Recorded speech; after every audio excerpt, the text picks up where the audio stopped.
Price lord. ನನ್ನ ಹೆಸರು Simon. ಕಳೆದ 2023 ಮಾರ್ಚ್ನಲ್ಲಿ ನನ್ನ ಆರೋಗ್ಯದಲ್ಲಿ ಏರುಪೇರು ಅಂತ ಕಂಡು ಬಂತು. ಏನಂತ ನಾವು ಡಾಕ್ಟ್ರ್ ಹತ್ರ ತೋರಿಸ್ಕೊಳಕ್ಕೆ ಹೋದಾಗ ಡಾಕ್ಟ್ರು ನಿಮಗೆ ಸ್ಕ್ಯಾನಿಂಗ್ ಮಾಡಬೇಕಂತ ಹೇಳಿದ್ರು. ನಾವು ಆ ಸ್ಕ್ಯಾನಿಂಗಲ್ಲಿ ನೋಡಿದ್ವಿ, ಡಾಕ್ಟ್ರ್ ಹೇಳಿದ್ರು ನಿಮಗೆ 2 ಕಿಡ್ನಿನೂ ಫೇಲಿಯರ್ ಆಗಿದೆ ಅಂತ ಹೇಳಿದ್ರು. ಆವಾಗ ನಾನು ನಮ್ಮ ಫ್ಯಾಮಿಲಿ ಫುಲ್ಲು ಶಾಕ್ ಆದ್ವಿ. ಏನಿದು, ಒಂದು 22 ವಯಸ್ಸು ಹುಡುಗನಿಗೆ ಈ ಥರ ಆಗೋಯ್ತಲ್ಲ ಅಂತ ನಾವು ಒಂದು ಶಾಕು, ಒಂದು ತುಂಬ ಟೆನ್ಷನ್ನಲ್ಲಿ ನಾವು ಒಳಗಾದ್ವಿ. ಡಾಕ್ಟ್ರು ಹೇಳ್ತಿದ್ರು ನಿಮಗೆ ಇರೋದು ಕ್ರಿಯೇಟಿನು ನಿಮಗೆ ಬಂದು 19 ಇದೆ, ನೀವು ಲಾಸ್ಟ್ ಒಂದು 3 ಮಂತ್ಸು ಟೈಮ್ ಕೊಡ್ತೀವಿ, ಅದ್ರ ಮೇಲೆ ನಾವೇನು ಹೇಳೋಕ್ಕಾಗಲ್ಲ, ಒಂದೇ ಒಂದು ಆಪ್ರೇಷನ್ ಮಾಡಿಸ್ಕೋಬೇಕು. ಆ ಟೈಮಲ್ಲಿ ನಮಗೆ ತುಂಬಾ ಕಷ್ಟಕರವಾದ, ನಮ್ಮ ಫ್ಯಾಮಿಲಿ ಎಲ್ಲ ಫುಲ್ಲು ಒಂದು ಪೇಯ್ನಲ್ಲಿ ಮತ್ತು ಒಂದು ನೋವಲ್ಲಿ ಇದ್ವಿ.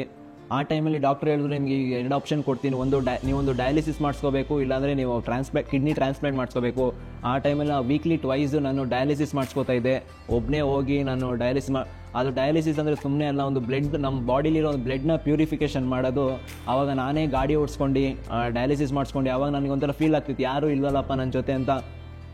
ಆ ಟೈಮಲ್ಲಿ ಅಂದ್ಕೊಂಡೆ ದೇವರೇ ನನ್ನ ಜೊತೆ ಇದ್ದಾರೆ ಅಂತ ನಾನು ನಂಬ್ಕೊಂಡು ನನ್ನ ಡಯಾಲಿಸಿಸ್ ಆಗಿರ್ಬೋದು, ನನ್ನ ಕೆಲಸದಾಗಿರ್ಬೋದು, ಒಬ್ಬನೇ ನಾನು ಧೈರ್ಯವುಳ್ಳವನಾಗಿ ಹೋದೆ.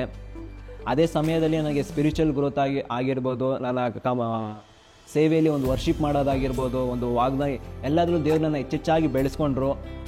ನಾನು ಅನ್ಕೋಬೋದು ಏನಪ್ಪ ಇದು ನನಗೆ ಯಾಕೆ ಬಂತು ಅಂತ. ದೇವರು ಏನೋ ಒಂದು ಕಾರ್ಯವನ್ನು ಕೊಟ್ಟಿದ್ದು, ಅದು ಒಳ್ಳೆ ರೀತಿಯೇ ಆ ಮನುಷ್ಯನಲ್ಲಿ ಒಂದು ಒಳ್ಳೆ ಬದಲಾವಣೆ ತರುತ್ತೆ ಅಂತ ನಾನು ನಂಬಿದೆ. 2024ರಲ್ಲಿ ನನಗೆ ವಾಗ್ದಾನ ಬಂದಿತ್ತು. ಯೋಹಾನ 11:30 ಹೇಳೋ ಪ್ರಕಾರ, ನಾನೇ ಪುನರುತ್ಥಾನವೂ ಜೀವವೂ ಆಗಿದೆ, ನನ್ನನ್ನು ನಂಬುವುದು ಸತ್ತರೂ ಬದುಕುವಂತೆ.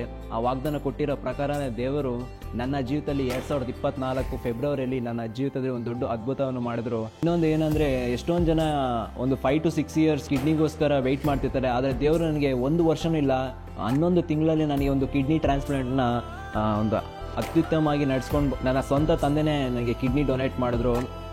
ಕಿಡ್ನಿ ಡೊನೇಟ್ ಮಾಡಿದ್ರು ನನಗೆ ಎಷ್ಟೊಂದು ಪ್ರೋಸೆಸ್ ಇತ್ತು. ಒಂದು ಗೌರ್ಮೆಂಟಲ್ಲಿ ಡಾಕ್ಯುಮೆಂಟೇಷನ್ ಆಗಿರ್ಬೋದು, ಒಂದು ಎಲ್ಲ ಇಲ್ಲೀಗಲಾಗಿ ಏನೂ ನಾವು ಮಾಡೋಕ್ಕಾಗಲ್ಲ. ಎಲ್ಲ ಲೀಗಲಾಗಿ ನಾವು ಮಾಡಬೇಕಾದ್ರೆ A to Z ಎಲ್ಲ ಡಾಕ್ಯುಮೆಂಟ್ಸು ರೆಡಿ ಆಗಿರಬೇಕಿತ್ತು. ಆವಾಗೇ ನಮಗೆ ಒಂದು ಆಪ್ರೇಷನ್ ಆಗಿರಲಿ ಎಲ್ಲದಕ್ಕೂ ಪ್ರೊಸೀಡ್ ಮಾಡೋಕ್ಕೆ ಸಾಧ್ಯ ಆಗಿತ್ತು. ಇನ್ನೊಂದು ಏನಂದರೆ, ನಮಗೆ ದುಡ್ಡಿನ ಸಮಯದಲ್ಲೂ ಕೂಡ ಒಳ್ಳೆ ರೀತಿ ಆಪ್ರೇಷನ್ ಆಯಿತು. ಇದರಿಂದ ಏನು ನಾನು ತಿಳ್ಕೊಂಡಿದ್ದೆ ಅಂದರೆ, ಏನೇ ಒಂದು ನಿನಗೆ ಒಂದು ಮರಣದ ಒಂದು ಸಮಯ ಬಂದರೂ ಕೂಡ ದೇವ್ರ ಮುಂದೆ ನೀನು ಎಲ್ಲ ಒಂದು ಕಷ್ಟ ನೋವುಗಳನ್ನು ಸಮರ್ಪಣೆ ಮಾಡಿದಾಗ ಆತನು ನಿನಗೆ ಜಯವನ್ನು ಕೊಟ್ಟೇ ಕೊಡ್ತಾನೆ ಅಂತ ನಾನು ನಂಬಿದ್ದೀನಿ. ಈಗ ನಾನು ನನ್ನ ಕುಟುಂಬ ಸಂತೋಷವಾಗಿದ್ದೀವಿ.